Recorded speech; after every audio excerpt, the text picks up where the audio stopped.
everyone, and thanks for joining us for our panel discussion. We're going to talk about finding opportunities for your business from the pandemic. I know a lot of us found all the bad news in the pandemic, but we have some good news as well.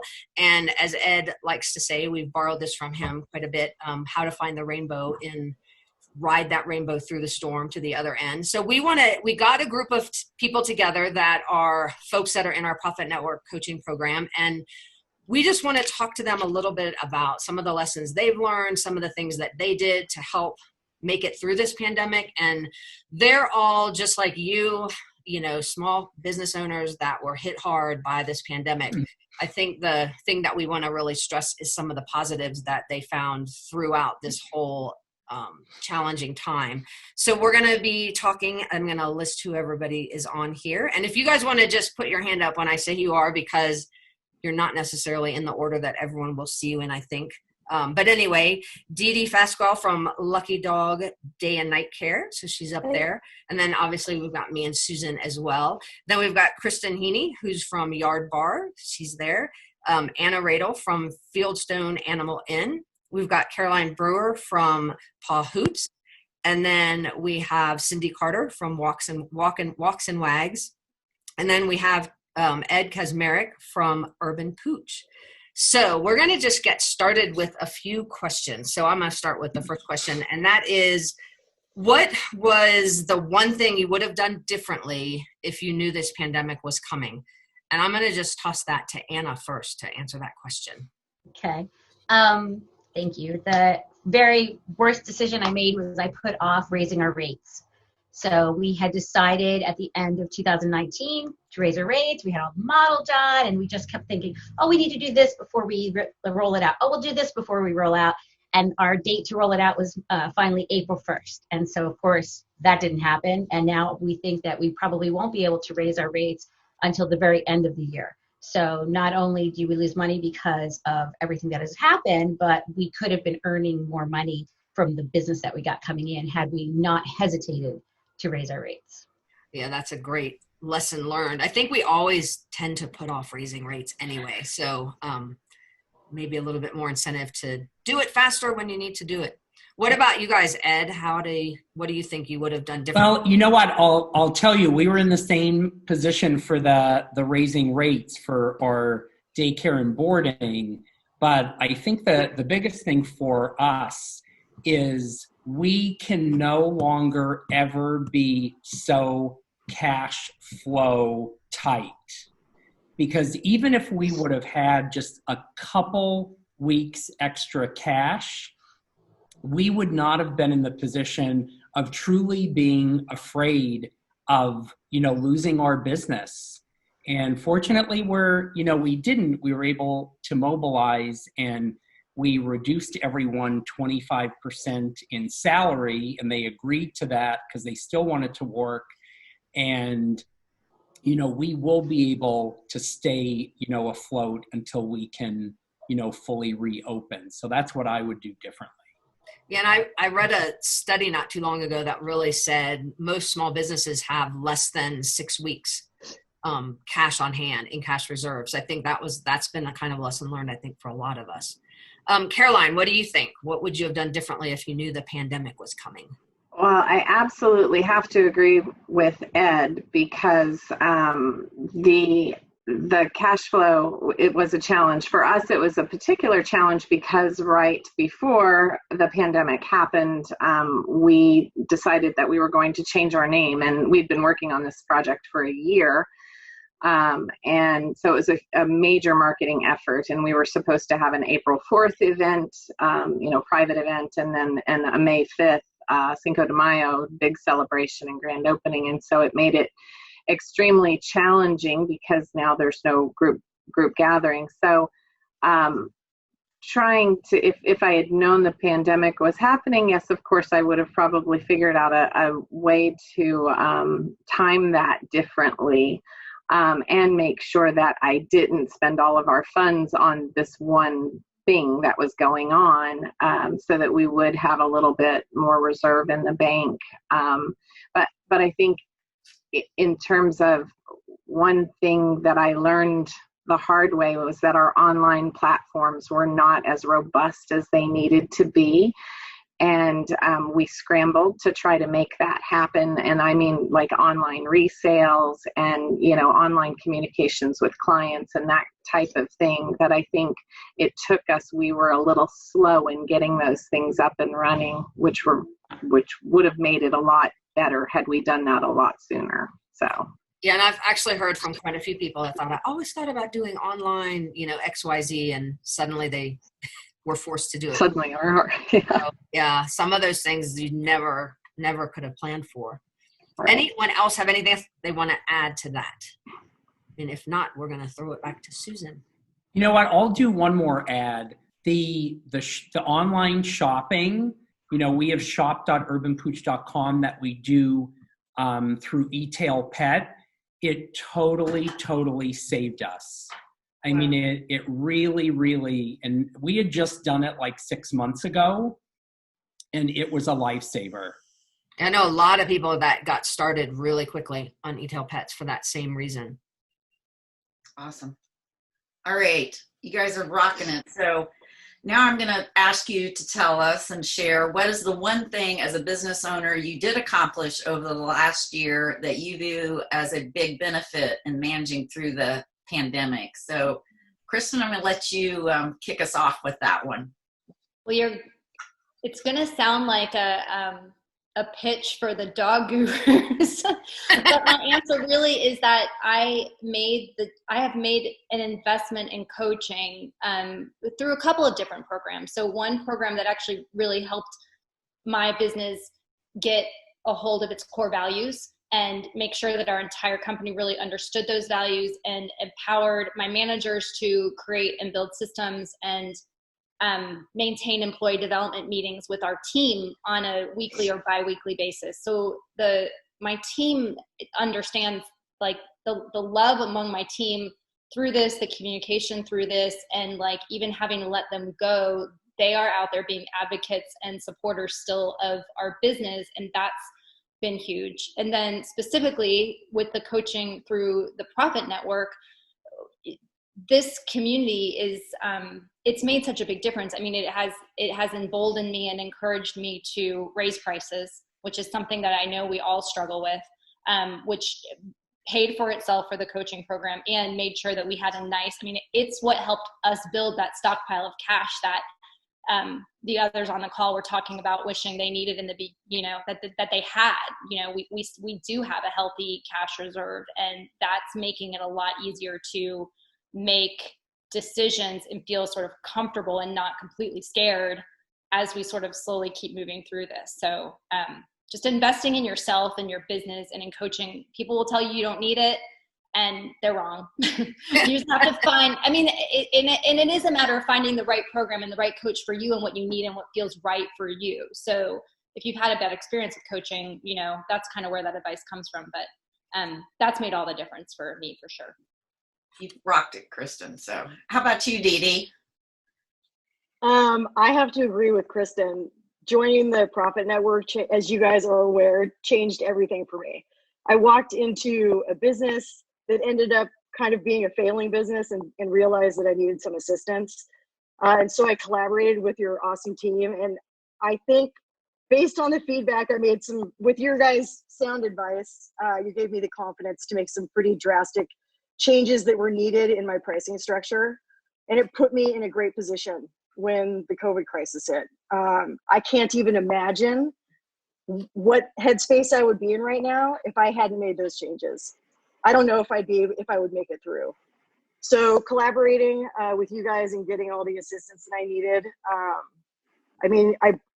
I came from a break-even business to profitable and got my full return on investment in less than 3 months.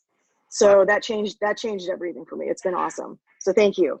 Well, the interesting thing, I can remember all of the coaches at Profit Network talking about, God, Dee Dee is like, she's going for it. She's just like literally within a matter of weeks, you changed your entire structure in terms of your services. You changed your pricing and you rolled it all out. And I remember all of us going, man, that's like amazing. But I mean, hindsight now, the fact that you did that so quickly really made a huge difference because, like you said, it was what helped you get through some of this. So it's just interesting, to look back on things and just say, well, that was the best thing she could have possibly done. So that was And that was not easy. That was a lot of work. I know you put into that. Well, you guys helped a lot, so thank you. That's because, it's easy for us to say, no, you can do it. Go higher. You're worth it. The value's there. All right. Cindi, how about you? Well, again, I have to chime in with everyone else. I think I would be in a state of fear if it wasn't for being a member of this community and being coached by the dog gurus. The one thing I think take away from this past year is knowing my numbers. Never thought I would have said that. Never thought I would have said that. Now I can't sleep without knowing my numbers. It's for real. It gave me the ability and the confidence to make the tough decisions I needed to make, and I would not have made them if not for knowing my numbers and my KPIs and my operating expense. And again, from the moment it happened, and I don't know, what was it, like 100 webinars ago, when you guys were like, hop on, we're going to have a webinar. I think another thing people struggle with is being coachable. And I think this is really huge, and you guys make it so easy to be coachable. There's no judging amongst each other or with the coaches. I always feel I feel comfortable being very transparent. So whatever great information you guys gave us and did on, okay, let's, how can you keep your staff safe? From people like Lori at Paramount offering us great deals and helping us to communicate better. That's why I'm still here. I don't think I would, like Dee Dee, I don't know if I'd have made it through this. I made it through Katrina, and that was all fear-based. But this is a total different beast. Well, thank you. You guys all put in the hard work, especially the numbers. You worked so hard at that, Cindi, and I'm glad that I just love hearing you can't sleep at night without knowing your numbers. Testimonial. It's the one highlight of this whole thing, I think, for Susan especially, but for all of our coaches, that people are like, can you help me with that spreadsheet now? Because, the numbers are not easy and not fun. So the fact that, but now everyone's seeing the point of them. So, we are sort of happy about that as an end result, I guess. It's a bad way to get there, but. Yeah. So, and just to let people know, all of these businesses, everybody's business is different. Ed has multiple locations. Cindi is, smaller. They offer different mix of services. Kristen is really unique because she has her toe in two different industries, the pet industry with the membership and dog park, but also restaurant and bar. And so everybody, just like you guys out there, everybody's doing something different. All these guys have very different businesses. Some bought them, some started them. So you're really hearing from a diverse group. So Robin, I'll let you go to the next question. So how did you pivot in your business during this pandemic? What did you change? And I'm so sick of the word pivot. And my coach that I use for the dog gurus that coaches us, he said, let's just call it a plot twist from now on. So what was your plot twist? I like that. What was your plot twist in your business that happened because of the pandemic, and how is that helping you to rebound from this? So let's start with Karoline. I'll throw that back to you. I think that I don't know that it was a plot twist, because this is always who we have been in terms of our clients and being there for them and helping them with their animals, their dogs in particular, but all of their animals. I think it was more of a focus and in truly reaching out to our clients and saying, hey, we are here, how can we help? And not saying we need you, or bring your dog in because we need help, but more of how can we help you manage through this crisis? Because everyone is suffering and everyone is struggling with how do you homeschool your kids and work from home and keep your house clean and do the laundry. I mean, just everything. How do you get it all done?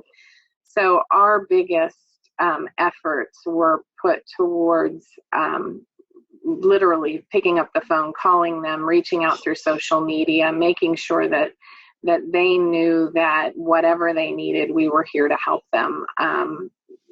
From picking up pets to take them to the vet because they couldn't manage it, to just giving them pointers on how to keep their dog from going stir crazy at home. So, and with all of that, our focus, even though our teams could not meet and gather, we still individually worked very well together to pass the word and to be supportive of one another, to be on group chats, to talk to one another. Everybody jumped in, gave a little bit for the good of the team and for the good of everyone. And I think by pouring out the care in the community, we helped build our business even stronger and build our team even stronger. Yeah, that's great. And I do think that is going to pay back. And I think people see the down to earth, like really the caring that comes out in this kind of situation. So I love that.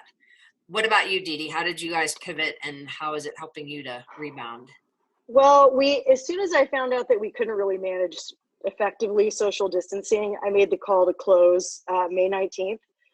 But we still continue to communicate with clients. And I did offer one side service, which is a 90-minute hike off leash in the woods, because we have 400 acres that we can use. So I really used it for people that healthcare workers that needed it, or we had a couple clients that just had surgery that had active dogs they couldn't take care of. I also had my trainer do videos on how to teach your dog a new trick on social media. So she's doing one of those a week. We started doing some home food delivery. On the business side, I obviously immediately applied for a bunch of grants. And right now I'm still applying for grants. There's going to be a delay, but I think for the future, in terms of my future business and that pivot, I think there's potentially going to be a second or a third wave. And so I'm planning for the future. I think in our type of business, if I can do some construction in my lobby in the entryway so that we can do almost a contact-free transfer of the dog from the owner to us, that we can actually stay open through the next wave when and if it happens. And then the most important thing we've done is communicate with clients. And I feel like I already had earned a lot of trust. I'm pretty transparent and I try to have a very good moral compass. The feedback that I've gotten from clients has been awesome. They appreciate the fact that we made the decision to close. And so I'm trying to do a soft opening in a couple of weeks, but we're just going to, it depends on what the CDC says and not. But anyway, communication with clients and then trying to help them if they need anything. We'll have some of my staff go do dog walks and things like that. So just keeping in touch with the clients and trying to let them know what we're doing and then that we're here for them as well. That's awesome. And I know a lot of people are like, I don't really know what I should be doing right now. And that whole communication piece, I feel like I've been on the phone and emails, like my amount of time I'm spending in those areas is like tripled to quadrupled now because people just need more reassurance. So I love that. That's awesome. All right. And what about you, Cindi? I think, we're all in different locations. And for me, when this all came out, being in Mobile, Alabama, I was ahead of the curve. So I think the webinars and all the immediate education that you guys shared with us gave me the confidence that I could stay open and I could communicate clearly to my staff and to my clients that, hey, I can still be open, keep you safe, your dog safe, and my staff safe. And that meant a lot. that I was so confident, and I was absolutely sure that I was keeping everyone safe. And I think my clients, if they couldn't come, they wanted to pay anyhow. They bought gift certificates. They're buying training packages. They're sending us food, lots of donuts. We don't mind. But I think I had the opportunity, not like everyone here, to be ahead of the curve. And, on account of you guys' guidance, it's kept me there. And I'm so grateful. That's awesome. So lots and lots of relationship issues there with that whole making sure you're really in touch with your clients. Susan, do you want to go with the last question? Yeah, I've loved all these questions, but this one is kind of one of my favorites. So how do you see your business on the other side of this pandemic? And Kristen, I'm going to let you start. The first thing that came to mind when I read that question was brighter, lighter, better than ever. If anybody knows me, they know that obviously that would be my answer. I can talk about all the ways that we're pivoting, we're doing takeout menus, and there's all that stuff. But beyond that, and I think this is the message I want everybody to hear in relationship to how we serve our community. Yard Bar specifically is all about community. It's about love. It's about peace of mind. And that is what we all bring to our people and their pets. And Yard Bar is unique in the sense that we're dealing with the people and their pets in the same environment. And it is a place where when people walk in, their cares fall away. And our dogs are among the best creatures on the planet to bring us all to the present moment. They invite us to become present, to give them our full attention, to be the best version of ourselves that we are, and to be love, and to just forget about everything else that's going on. So in that sense, Yard Bar is in such a good place to just fully thrive as we recover through this and move forward. We've got big, wide open spaces. I get to put my picnic tables 10 feet apart. I'm so well set up in a way that being a big outdoor space has almost never set me up for. So in that sense, I'm infinitely grateful for the opportunity that we have to expand what we already give, but primarily just to be part of what I know our community is going to need to heal through this. That's awesome. That's great. All right, Anna, how about you? And Marilyn? Oh, this one I could go on and on about, but I won't. But I have to say, stronger than ever. It's so funny. If you guys know me very well, and I would say arrogant is not something that I ever attribute to myself to, nor do I like in other people. But this whole thing has pumped me up, which is crazy, because I think I see all of these everyone in every industry, they're just so down, and we're down. Our revenues are down 62%. By the way, did you see I had the exact number? Because I have calculated. But, I feel like I asked some of my staff today, kind of preparing for this, what they thought. And we all felt the same way, that not only did we feel good as the COVID team, how your summer team makes it through that really hard time. And then in the winter, they'll be like, well, you should have been here in the summer. Well, now it's going to be the COVID team. We did this. And they've all become so close. And because I had to be here more, I felt, I didn't have to be here more, but I wanted to be here more, to be supportive of them. And I've connected more with them. And so we have just such a great feel here. And someone pointed out we have zero drama. So we've been going through this really tough, stressful time without one complaint from any of my staff. That's a miracle in 16 years. There were no issues with them. Somebody had something that they couldn't work. Someone else jumped in real quick and filled in for them. So it was just this camaraderie. But that's the internal part of it. But the external part is our clients. Wow, do we feel loved?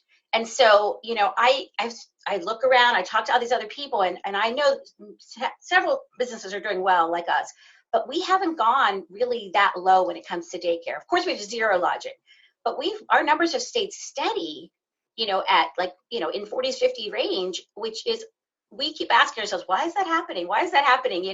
Because we are not hearing the same from others. But I think it's this connection that my staff has made with their with all these dogs and the clients that take the time. We personalize everything because we are so small, and they have just really made us feel like they value us, that they see why it's important for their dogs. Even though they're having to stay home, they still want to bring them. So I can't go on and on and on about the emotional part of it, that we're stronger. Clearly, we're going to learn all of the financial lessons, and I definitely am going to keep more money. I thought I had a good amount saved, but I never could have even conceived of having to go that far down so fast, you know, and anything else we've been hit with. But the other piece of this, I would say, is that we are also really organized now. Because you know how you have that list, at least for us, we have all this list. We want to redo our procedures, redo our handbook, redo our hiring things. That's all getting done. So I have somebody at home working on that. Inside, they are literally taking apart the air conditioners and like doing all these things that we knew needed to be done, but we kind of kicked it down the list. All of that's being done. So I'm very surprised when I hear other business owners say, I don't have any work for people. I mean, they should send them my way because I can keep my staff busy for months. And this place is going to look fantastic when everyone starts to lodge again. So sorry going on and on, but I could go. I feel like this has been such a good experience. I know that's crazy, but it's really been a good experience. And I feel more confident as a business owner than I've ever felt. Amazing. Awesome. Proud of you. All right, Ed. Our business. You know what? We are excited about Urban Pooch 2.0 because it is our rainbow behind the clouds. And, you know, it's so funny because we've been talking, you know, Susan, with you and with Amber about, you know, doing little reductions to payroll and also about enrichment. And, you know, before COVID-19, there was every reason why we couldn't do it or this or that. Well, we are all aligned. We are opening with enrichment at the Urban Pooch Canine Life Center and the Urban Pooch Training and Fitness Center. But wait, there's more. We're also going to integrate reservations. And that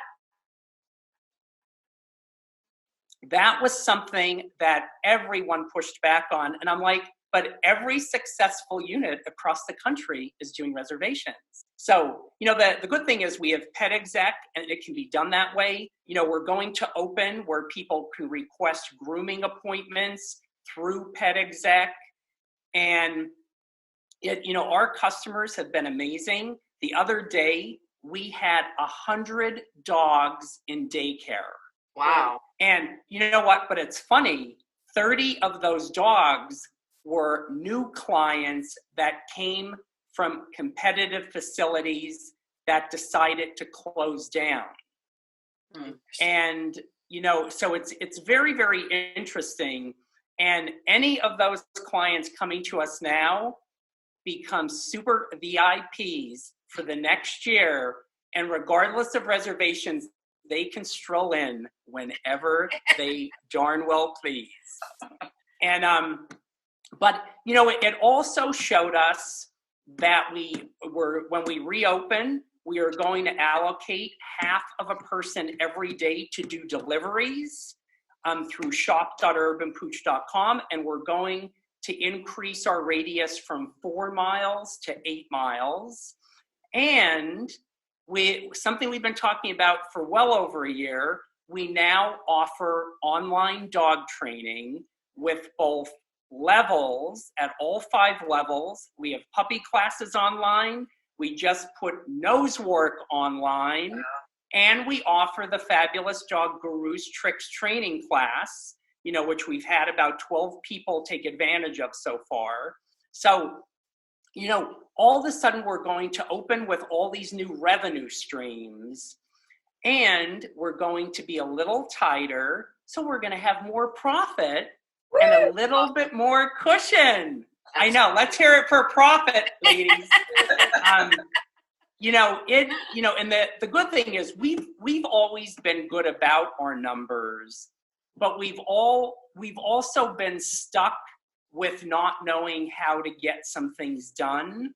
And, you know, I'm sorry that it takes like a pandemic to kick us in the butt to get all these things started, but it's amazing how our entire leadership team is behind it now. And they're like, you know what, we got to do this. Awesome. And that really feels good. But I have to tell you, and I'll get emotional for a minute, we could never have done this without the Dog Gurus. The Dog Gurus has been the single biggest catalyst to help us be a beacon of hope for our entire community. And I'll tell you, not one person comes into our store where they do not feel that love, that hope, and that light, because we know everything's going to be okay. And there is that rainbow behind that cloud. Oh, thank you so much, Ed. That's so nice. And I think all of you just really do personify that. And Robin and I feel it too. We get coaching, and when you have that community and that strength and those resources behind you, you really are unstoppable. And we are proud of what all of you guys have done and accomplished. And you're all sharing with others. And I'm sure if people have questions, want to communicate, I'm sure these guys will be around in the chat lounge. So definitely find them, chat with them, find out more, because they truly are like you. They're business owners, but have made the commitment and worked hard. There's a lot of work to it, but I'm glad that you guys have that optimism on the other side, and we love seeing it.